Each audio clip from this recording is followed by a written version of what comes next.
Good morning, great morning, wonderful morning, spectacular morning, outstanding morning, magnificent morning, supercalifragilisticexpialidocious morning. Yes, again, the beautiful reminder of choice that we have every moment of our life. Think about that. No matter what day it is, no matter what moment it is, you always have a choice about how you're going to see things. And that right there is one of the most important things for you to understand, for you to live. I mean, sit in that for a moment. In your mind, you can shift the narrative, which will then shift your vibratory state. And that vibratory state is the attractive force in your life. It's what determines what you're attracted to, what's attracted to you, what you're repelled by, what's repelled by you. All of it. And it starts in the mind. And that's what we do here at Elevitality. This is what I've worked on in myself, what Dolly has worked on in herself, and what we are so beautifully connected with helping you to see in your life as well. Because that's how you're going to deliver the change you seek by you understanding it.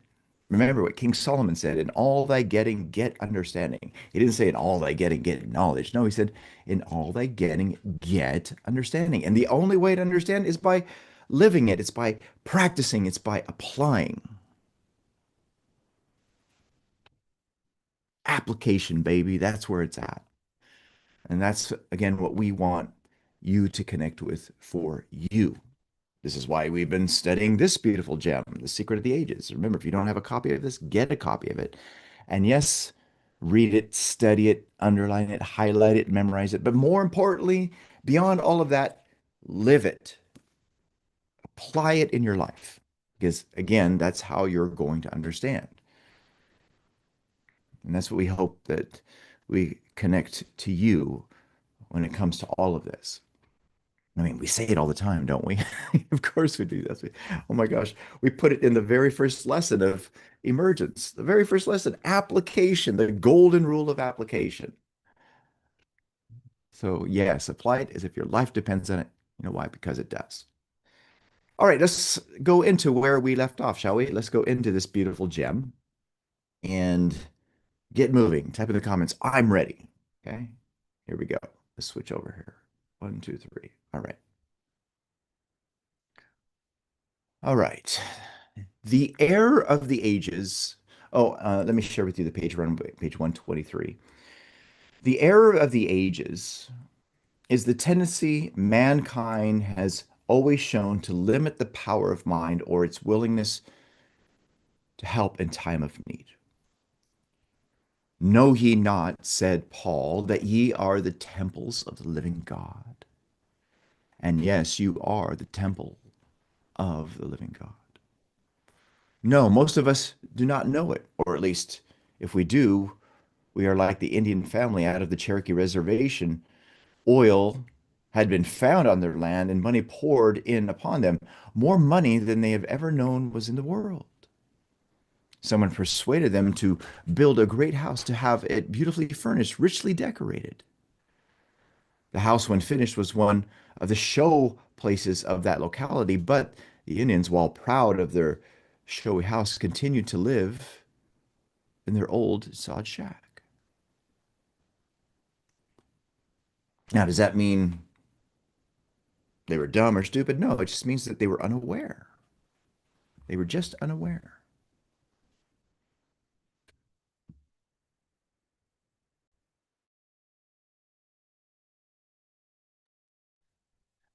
So it is with many of us. We may know that we are temples of the living God.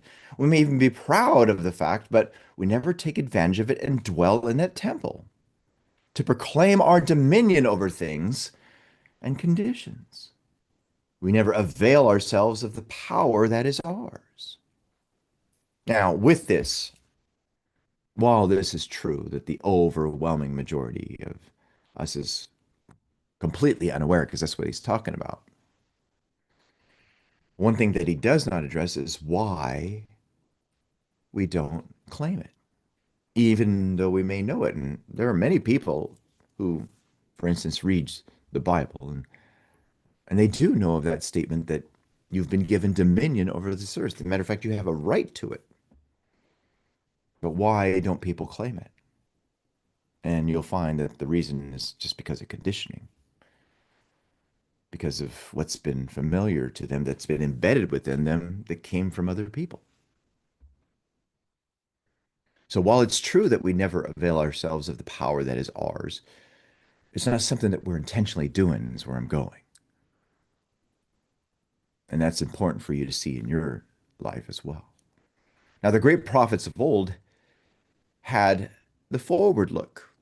Theirs was the era of hope and expectation. They looked for the time when revelation should come that was to make men sons of God.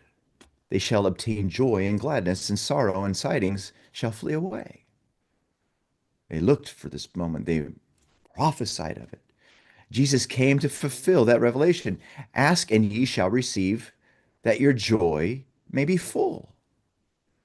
Now, here, going beyond the statement that Jesus said that, let's just think about this statement. Ask and ye shall receive, that your joy may be full. You must ask so that you may receive, so that your joy may be full. And you'll find that when you do finally ask, that you do receive. Now, the world has turned in vain to the matter and materialistic philosophy for deliverance from its own woes. In the future, the only march of actual progress will be in the mental realm, and this progress will not be in the way of human speculation and theorizing, but in the actual demonstration of the universal infinite mind. So what he was seeing, and remember, this was written in the early 1900s, is there will come a time when there will be those who do recognize what we're talking about here, who do live the way that they're supposed to live, which are not living their lives from the outside, where they are in control of their lives. Now, the world stands today within the vestibule of the vast realm of divine intelligence, wherein is found the transcendent practical power of mind over all things. What eye never saw, nor ever heard, ear never heard, what never entered the mind of man, even all that God has prepared for those who love him. And here he's talking about the power within. That's a statement referencing as within, so without. That everything you see on the outside, no matter what it may be, that was made, came from the no thing and it was turned into something.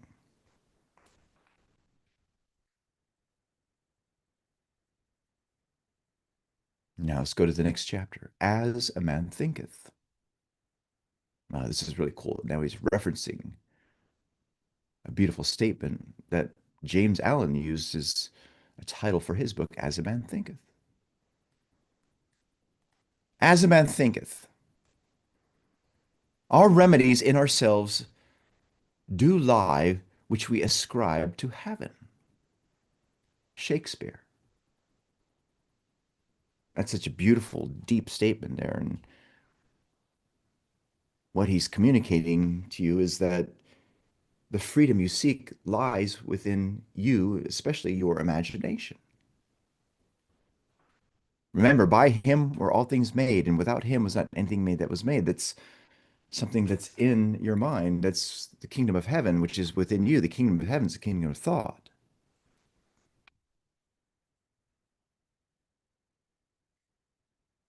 In our great grandfather's day, when witches flew around by night and cast their spell upon all unlucky enough to cross them, men thought that the power of sickness or health, of good fortune or ill, reside outside himself or herself. And that's still happening today with an enormous amount of people blaming outside things, not understanding that it's all coming from within. We laugh today at such benighted superstition, but even in this day and age, there are few who realize that the things they see are but effects. Everything you see is an effect, my friends. The more you connect with that, the more you start living from that understanding, the faster you will deliver the outcomes you seek, the less you will be a slave to the tyranny of second causes, the more you will feel joy. Fewer still have any idea of the causes by which those effects are brought about.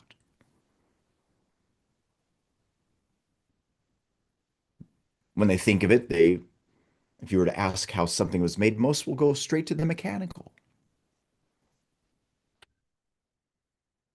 Oh, there was a factory, it put it together, and this was screwed in, that was screwed in, and then this was welded, and all was put together, and then it was put on the conveyor belt to be finished up, and then it was painted, and all of that stuff. They start talking about all the mechanical, all of which was imagined first. Every human experience is an effect.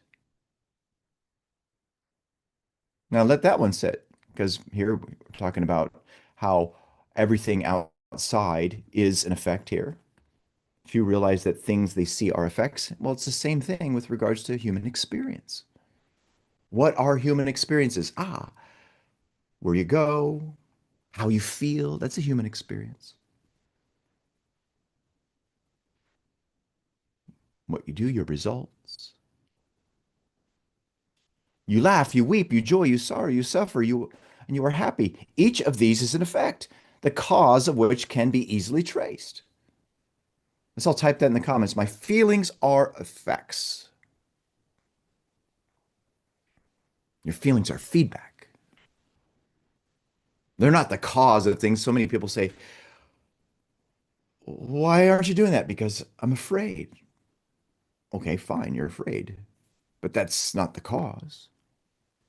What the cause is what's beneath the fear. Your fear is an effect. Your fear didn't just come out of nowhere. Something's causing that. And what causes fear is nothing more than worry and doubt. See, that's a thought process inside of you.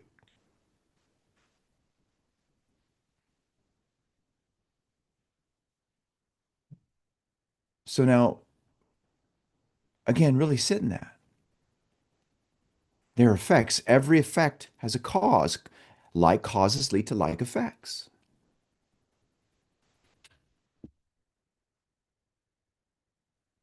But all the experiences of life are not so easily traceable to their primary causes.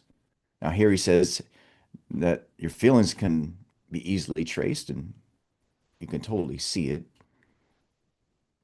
if you dive into looking at it. But as far as your experiences, it's not so easily traceable to the primary causes. We save money for our old age. We put it back in the bank or into safe bonds, and the bank breaks, or the railroad or corporation goes into a receivership. We stay at home on a holiday to avoid risk of accident, and we fall on a stepladder or down the stairs and break a limb. We drive slowly for fear of danger, and a speeding car comes from behind us and knocks us into a ditch. A man goes over Niagara Falls in a barrel without harm, then slips on a banana peel, breaks his leg, and dies of it. Now, what is the cause back of it all? If we can find it and control it, we can control the effect. We shall no longer be the football of fate. We shall be able to rise above the conception of life in which matter is our master. But no, but there is but one answer. Not many few people know it, but there is an answer. And that answer is the world without is a reflection of the world within. We image the thoughts of disaster upon our subconscious mind, and the genie of the mind always finds a way of bringing them into effect. Even though we stay at home, even though we take every possible precaution, the mental image is what counts, be it for good or for ill. It is a devastating or a beneficent force, just as we choose to make it. To paraphrase Thackeray, The world is a looking glass, and it gives back to every man the reflection of his own thought.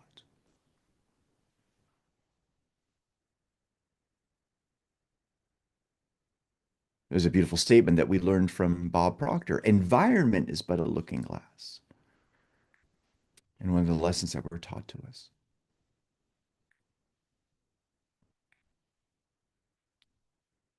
For matter is not the real substance. Material science today shows that matter has no natural, eternal existence. Dr. Willis R. Whitney, in an address before the American Chemical Society on August 8th, 1925, discussing matter, is there anything in it? Stated, the most we know about matter is that it is almost entirely space. Now, that one, I remember the first time I started to think about that, I go, wow, that's so true. I mean, it may look like it's solid. Like for instance, okay, there's this metal case here for this this SD drive, and this may appear solid, but if you look at it with a super powerful microscope, as you dive in, you're going to see that it's actually mostly space.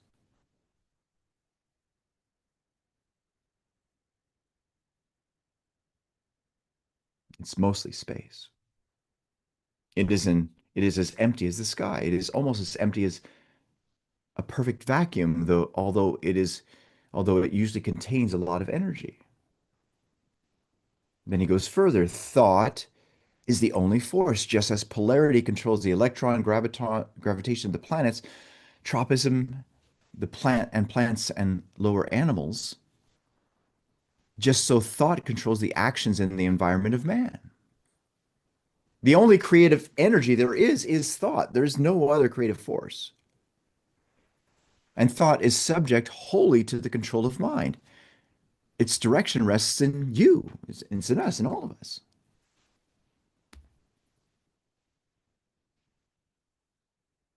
Thoughts are things.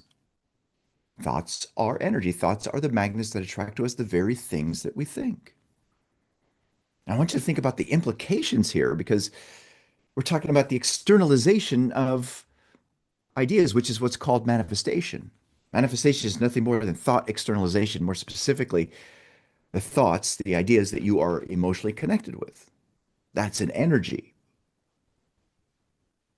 which then delivers an outcome, a result. You being here all came from that.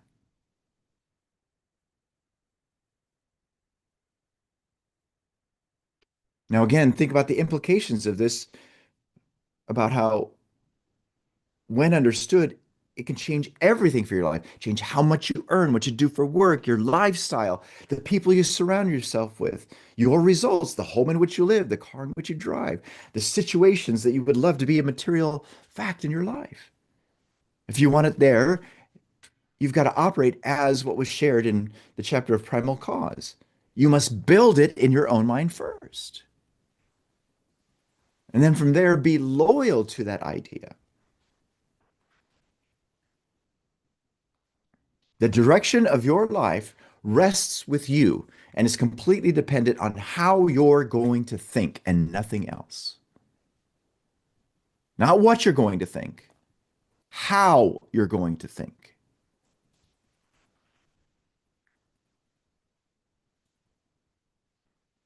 Now, Walt Whitman had it right, had the right of it when he said, nothing external to me has any power over me. Nothing external to you has any power over you. All of those things that are external to you, whatever they may be, they are all fundamentally meaningless. They just are. They are neither good nor bad. It's your thinking that makes it so. It's the meanings that you're giving those external things that's causing you to feel how you're feeling, whatever that feeling may be.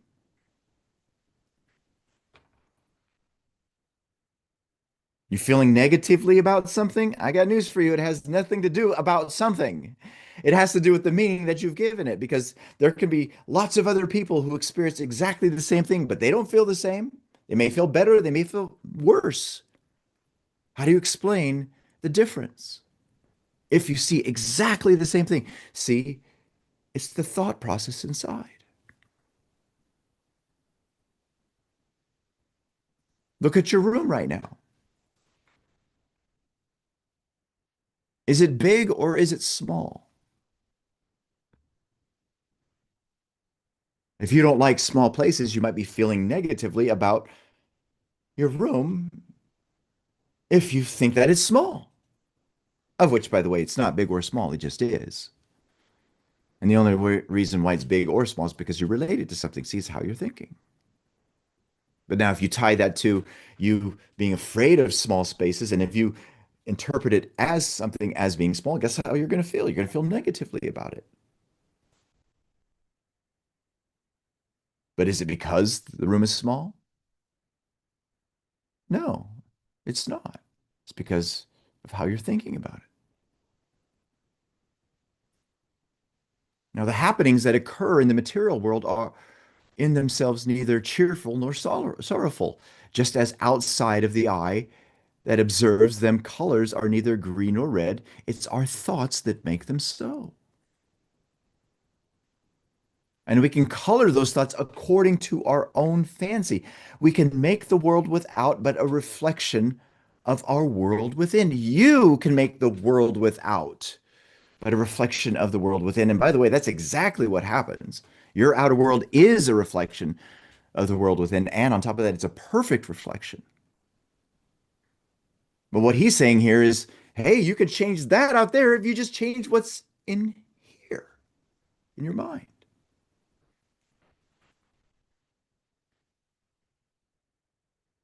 We can make matter a force subject entirely to the control of our mind. For matter is merely our wrong view of what universal mind sees rightly.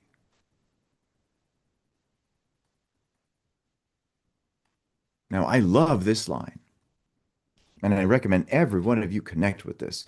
We cannot change the past experience, but we can determine what the new ones shall be like. You can't change the past experience. Those are all effects that were already determined because of a cause. With that being said, you can shift what the new experience is going to be like. You shift how you're thinking.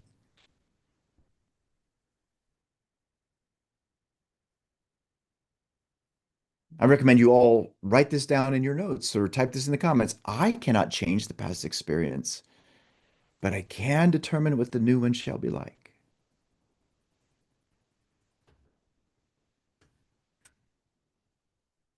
We can make the coming day just as we want it to be. We can be tomorrow what we think today. You can be tomorrow what you think today. For thoughts are the causes and the conditions are the effects. Put a big box around this. Put hearts all around it.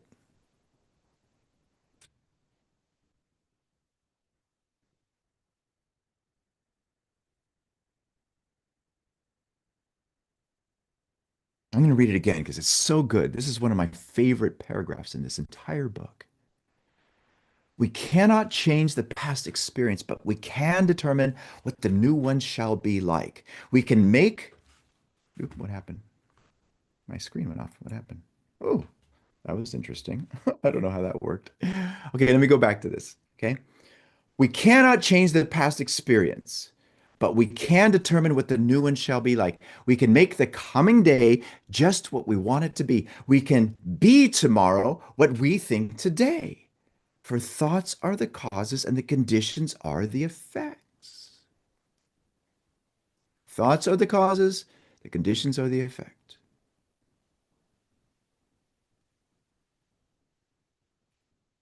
Now, think about this for you right now in your life. Look at whatever your results are, your conditions, whatever they may be. Don't make it personal. The results are the results. They always tell the truth. And same thing with regards to your feelings. Just look at them as feedback. Feedback for how you've been thinking. If you want to change that, you got to change how you're thinking. It's very simple.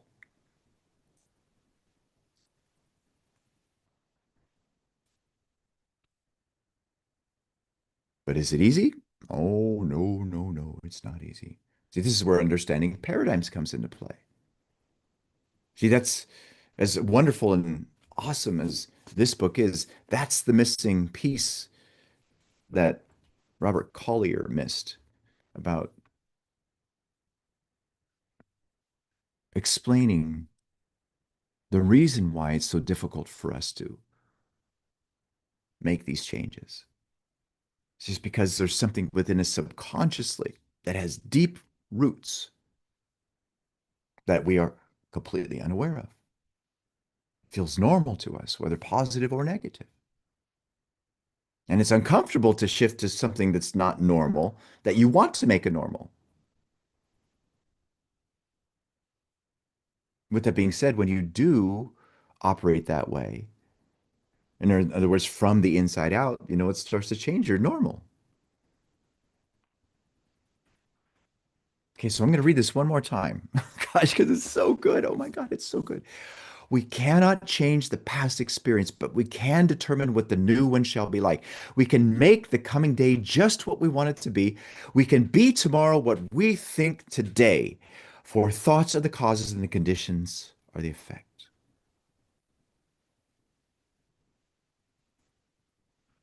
Now, with this being said, I do want to take it a step deeper by shifting one specific line here.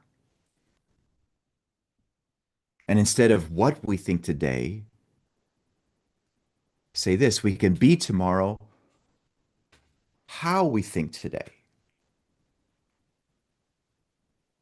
Not what we think, how we're thinking. Now, what is the reason for most failures in life? The fact that they first thought failure, they allowed competition, hard times, fear, and worry to undermine their confidence. Instead of working aggressively ahead, spending money to make money, they stopped every possible outlay, tried to play it safe, but expected others to continue spending with them. War is not the only place where the best defense is a strong offense. Now, here, while this is true about what's happening inside, the thing that I'm certain if Robert Collier were alive today and we were to have this discussion, he would make an adjustment to this. With that being said, the message is still strong to help you to understand what's going on. And what I mean by this is this phrase here where we said they allowed competition, hard times, fear, and worry to undermine their confidence. Nobody allows that to happen. You don't let competition, hard times, fear, and worry undermine your confidence. That's something that automatically happens because of a program. Now, with that, yes, that's what happens. What becomes the primary subject on people's minds is the competition, are the hard times, is the fear, is the worry, is the doubt, which causes the fear, which does stunt the progress. But again, my reminder for you is it's not something you're doing or putting into play. It's something that's happening because of a program in you. And what you've got to do is override the program and go on the offense to literally get into movement and start thinking constructively the way that you would love your life to be. Wow, this was so good, wasn't it? You can be tomorrow how you think today. 100%. And all you have to do is look at your experiences in life. Think about your experience being here right now. You shifted how you're thinking. You changed the process within you of continuing with more of the same and accepted a new concept of yourself. So you shifted how you were thinking. And the same thing will happen for you for every area of your life if you'll just connect with this right way of thinking. Wow, so good. All right, my friends, type in the comments hearts if this rocked you, if this was amazing and beautiful for you, and we hope that it was. And we invite you again to use this even more than you've ever used it, as if your life depends on it. You know why? Because it does. So with that, my friends, if you could now go ahead and unmute and share the magnificent golden. Oops, sorry. That's the golden rule. That was fun. Application, baby. Application. Application. All right. Love y'all. Thanks, You Troy. too.